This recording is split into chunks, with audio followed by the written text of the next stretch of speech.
ಪ್ರಸ್ತುತ ನ್ಯೂಸ್ನ ವಿಶೇಷ ಕಾರ್ಯಕ್ರಮಕ್ಕೆ ಸ್ವಾಗತ. ನಾನು ಬಶೀರ್ ಅಡ್ಡಿನಡ್ಕ.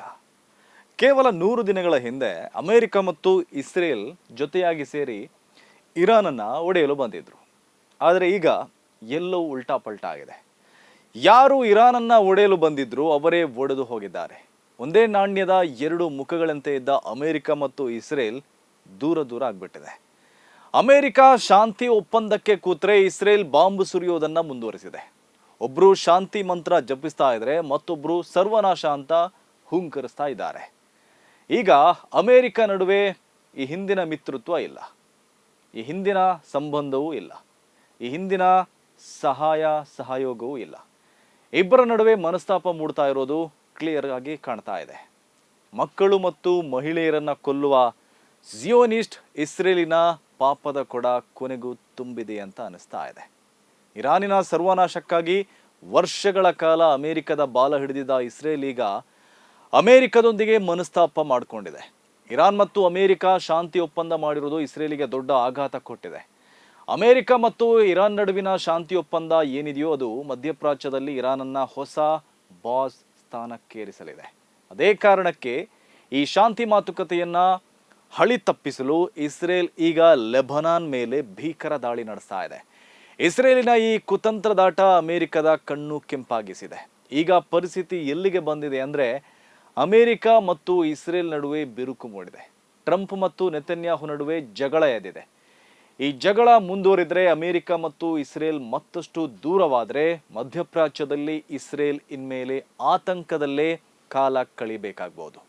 ಇದು ಗೊತ್ತಾಗಿಯೇ ಇಸ್ರೇಲ್ ಡಿಸ್ಟರ್ಬ್ ಆಗ್ತಾ ಇದೆ. ಆತಂಕಕ್ಕೆ ಬಿದ್ದಿರುವ ಇಸ್ರೇಲ್ ಅದೇ ಕಾರಣಕ್ಕೆ ಇರಾನ್ ಮತ್ತು ಅಮೆರಿಕ ನಡುವಿನ ಶಾಂತಿ ಒಪ್ಪಂದವನ್ನು ಹಾಳು ಮಾಡಲು ಇಸ್ರೇಲ್ ಪ್ರಯತ್ನ ಮಾಡ್ತಾ ಇದೆ.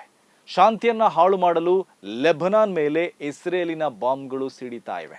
ಇರಾನ್ ಮತ್ತು ಅಮೆರಿಕದ ಶಾಂತಿ ಒಪ್ಪಂದದಲ್ಲಿ ಲೆಬನಾನ್ ಪ್ರದೇಶದಲ್ಲಿ ಯುದ್ಧ ಕೊನೆಯಾಗಬೇಕು ಎಂಬ ಷರತ್ತು ಇದೆ. ಆದರೆ ಅಮೆರಿಕದ ಮಿತ್ರ ಇಸ್ರೇಲ್ ತನ್ನ ದೊಡ್ಡಣ್ಣನ ಮಾತು ಕೇಳದೆ ಬಾಂಬ್ ದಾಳಿಯನ್ನ ಮುಂದುವರೆಸಿದೆ. ಹಾಗಾಗಿ ಇದು ಕೇವಲ ಸೈನಿಕ ಕಾರ್ಯಾಚರಣೆಯಲ್ಲ, ಇದು ಶಾಂತಿ ಪ್ರಕ್ರಿಯೆಯ ಹಳಿ ತಪ್ಪಿಸುವ ಪ್ರಯತ್ನವೂ ಹೌದು.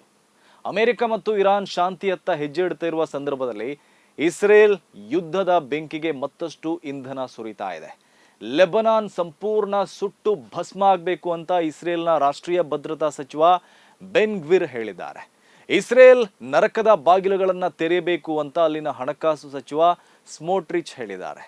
ಅವರ ಈ ಮಾತುಗಳೇ ಇಸ್ರೇಲ್ನ ಪೈಶಾಚಿಕ ಮನಸ್ಥಿತಿಯನ್ನ ಪ್ರತಿಬಿಂಬಿಸ್ತಾ ಇದೆ. ಇದು ರಾಜಕೀಯ ಭಾಷೆ ಅಲ್ಲ, ಇದು ಇಸ್ರೇಲ್ ಎಂಬ ಶೈತಾನನ ಮನಸ್ಥಿತಿ.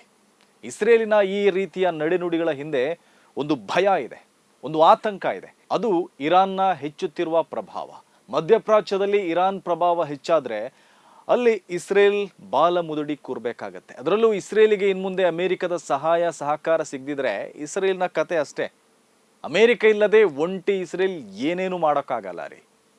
ಇಲ್ಲಿ ಇಸ್ರೇಲ್ ಭಕ್ತರು ಇಸ್ರೇಲ್ ಪರ ಎಷ್ಟೇ ಗಾನ ಭಜಾನ ಮಾಡಿದ್ರು ಅದು ವಾಸ್ತವ ಅಲ್ಲ. ಅಮೆರಿಕ ಇಲ್ಲ ಅಂದ್ರೆ ಇಸ್ರೇಲ್ ಏನೇನೂ ಅಲ್ಲ. ಮಧ್ಯಪ್ರಾಚ್ಯದಲ್ಲಿ ಗೂಂಡಾಗಿರಿ ತೋರಿಸುವ ವಸಾಹತುಶಾಹಿ ಇಸ್ರೇಲಿಗೆ ಅಲ್ಲಿ ಭಯ ಅಂತ ಇರೋದು ಇರಾನ್ ಮೇಲೆ ಮಾತ್ರ. ಅದಕ್ಕಾಗಿ ಇರಾನನ್ನ ಬಲಹೀನಗೊಳಿಸಲು ಇಸ್ರೇಲ್ ದಶಕಗಳಿಂದ ಸಂಚು ಮಾಡ್ತಾನೆ ಬಂದಿದೆ. ಅದರ ಭಾಗವಾಗಿಯೇ ಕಳೆದ ಫೆಬ್ರವರಿಯಲ್ಲಿ ಈ ಯುದ್ಧಕ್ಕಿಳಿದಿತ್ತು. ಅಮೆರಿಕವನ್ನ ಹೇಗೋ ಒಪ್ಪಿಸಿ ಯುದ್ಧಕ್ಕೆ ಕರೆತಂದಿತ್ತು. ಆದರೆ ಅವರ ಉದ್ದೇಶ ಈಡೇರಲಿಲ್ಲ. ಇರಾನ್ ತನ್ನ ರಾಜಕೀಯ ಅಸ್ತಿತ್ವವನ್ನು ಇನ್ನಷ್ಟು ಗಟ್ಟಿ ಮಾಡಿಕೊಳ್ತು. ಇರಾನಿನ ಪ್ರತಿರೋಧದ ಸಾಮರ್ಥ್ಯ ಕಂಡು ಇಬ್ಬರು ಬೆಚ್ಚಿ ಬಿದ್ದರು. ಒಂದು ಹಾರ್ಮುಜ್ ಜಲಸಂಧಿ ಇಡೀ ಜಗತ್ತನ್ನೇ ಅಲ್ಲೋಲ ಕಲ್ಲೋಲ ಮಾಡಿಬಿಡ್ತು. ಕೊನೆಗೆ ಅಮೆರಿಕ ಮಾತುಕತೆಯ ಟೇಬಲ್ಗೆ ಬಂದು ಕೂರ್ಬೇಕಾಯಿತು.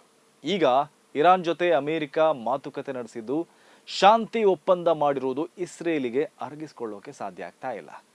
ಒಂದೇ ನಾಣ್ಯದ ಎರಡು ಮುಖಗಳಂತಿದ್ದ ಅಮೆರಿಕ ಮತ್ತು ಇಸ್ರೇಲ್ ನಡುವೆ ಈಗ ಮೊದಲ ಬಾರಿಗೆ ಸ್ಪಷ್ಟವಾದ ಭಿನ್ನಾಭಿಪ್ರಾಯ ಬಹಿರಂಗವಾಗ್ತಾ ಇದೆ.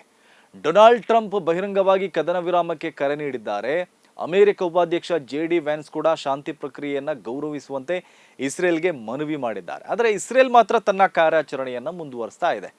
ಇದು ಅಮೆರಿಕದ ರಾಜತಾಂತ್ರಿಕತೆಗೆ ಇಸ್ರೇಲ್ ಹಾಕ್ತಾ ಇರುವ ಸವಾಲಿನಂತಿದೆ. ಇದೇ ಕಾರಣಕ್ಕೆ ಇಸ್ರೇಲ್ ಪ್ರಧಾನಿ ಬೆಂಜಮಿನ್ ನೆತನ್ಯಾಹು ಮತ್ತು ಟ್ರಂಪ್ ನಡುವೆ ಸಂಬಂಧ ಬಿರುಕು ಬಿಟ್ಟಿದೆ.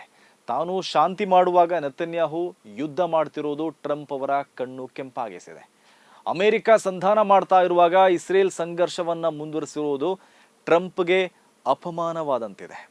ಇಸ್ರೇಲಿಗೆ ಎಷ್ಟೇ ಸಲಹೆ ಸೂಚನೆ ಕೊಟ್ಟರೂ ಮಾತು ಕೇಳದ ಇಸ್ರೇಲ್ ಮೇಲೆ ಅಮೆರಿಕ ಸಿಟ್ಟಾಗಿದೆ. ಹಾಗಾಗಿ ಇಬ್ಬರ ನಡುವೆ ಈಗ ಮನಸ್ತಾಪ ಹೆಚ್ಚಾಗಿದೆ ಎಂಬ ಮಾಹಿತಿ ಇದೆ. ಈಗ ಇರಾನ್ ಏನು ಮಾಡಲಿದೆ ಅನ್ನೋ ಕುತೂಹಲವೂ ಇದೆ. ಲೆಬನಾನ್ ಮೇಲೆ ದಾಳಿ ನಡೆದಿರುವುದರಿಂದ ಇರಾನ್ ಪ್ರತೀಕಾರಕ್ಕೆ ಮುಂದಾಗುತ್ತಾ ಅಥವಾ ಶಾಂತಿ ಒಪ್ಪಂದವನ್ನ ಉಳಿಸಿಕೊಳ್ಳಲು ಸಂಯಮ ಪ್ರದರ್ಶಿಸುತ್ತಾ ಗೊತ್ತಿಲ್ಲ. ಈ ನಡುವೆ ಪಶ್ಚಿಮ ಏಷ್ಯಾದ ರಾಜಕೀಯ ನಕ್ಷೆ ವೇಗವಾಗಿ ಬದಲಾಗ್ತಾ ಇದೆ.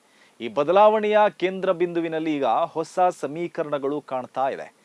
ಮುಂದಿನ ಕೆಲ ವಾರಗಳಲ್ಲಿ ತೆಗೆದುಕೊಳ್ಳುವ ನಿರ್ಧಾರಗಳು ಪಶ್ಚಿಮ ಏಷ್ಯಾದ ಭವಿಷ್ಯವನ್ನ ಮಾತ್ರ ಅಲ್ಲ, ಜಾಗತಿಕ ಆರ್ಥಿಕತೆ ಮತ್ತು ಜಾಗತಿಕ ಭದ್ರತೆಯ ದಿಕ್ಕನ್ನು ನಿರ್ಧರಿಸಲಿದೆ. ಹಾಗಾಗಿ ಶಾಂತಿಯ ಹಾದಿಯಲ್ಲಿ ಜಗತ್ತು ಮುಂದೆ ಸಾಗ್ತದೆಯೇ ಅಥವಾ ಲೆಬನಾನ್ ಆಕಾಶದಲ್ಲಿ ಸಿಡಿದ ಬಾಂಬ್ಗಳು ಮತ್ತೊಂದು ದೊಡ್ಡ ಯುದ್ಧದ ಮುನ್ನುಡಿ ಬರೆಯುತ್ತಾ ಅಂತ ಕಾದು ನೋಡಬೇಕಾಗಿದೆ. ಇದು ಇವತ್ತಿನ ಪ್ರಸ್ತುತ ನ್ಯೂಸ್ ವಿಶೇಷ.